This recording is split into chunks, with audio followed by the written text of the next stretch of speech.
তো বন্ধুরা, একটা জায়গায় গাড়ি দাঁড়িয়েছিল, আমাদের ট্রেনে যাচ্ছিলাম। বাঁদরগুলো ভর্তি হয়ে গেছে, তাই সবাই খেতে দিচ্ছে। সেইগুলো ঈদ দেখানো। দেখো কত সুন্দর বসে বসে খাচ্ছে এরা। কে খাবার দিচ্ছিল, কে মুড়ি দিচ্ছিল, কেউ চানাচুর দিচ্ছিল, শসা লেবু সবাই খাচ্ছে বাঁদরগুলো। তো খুবই ভালো লাগলো।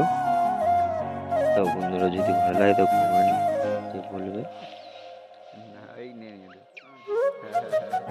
কত সুন্দর ওই বাচ্চা বাঁদর।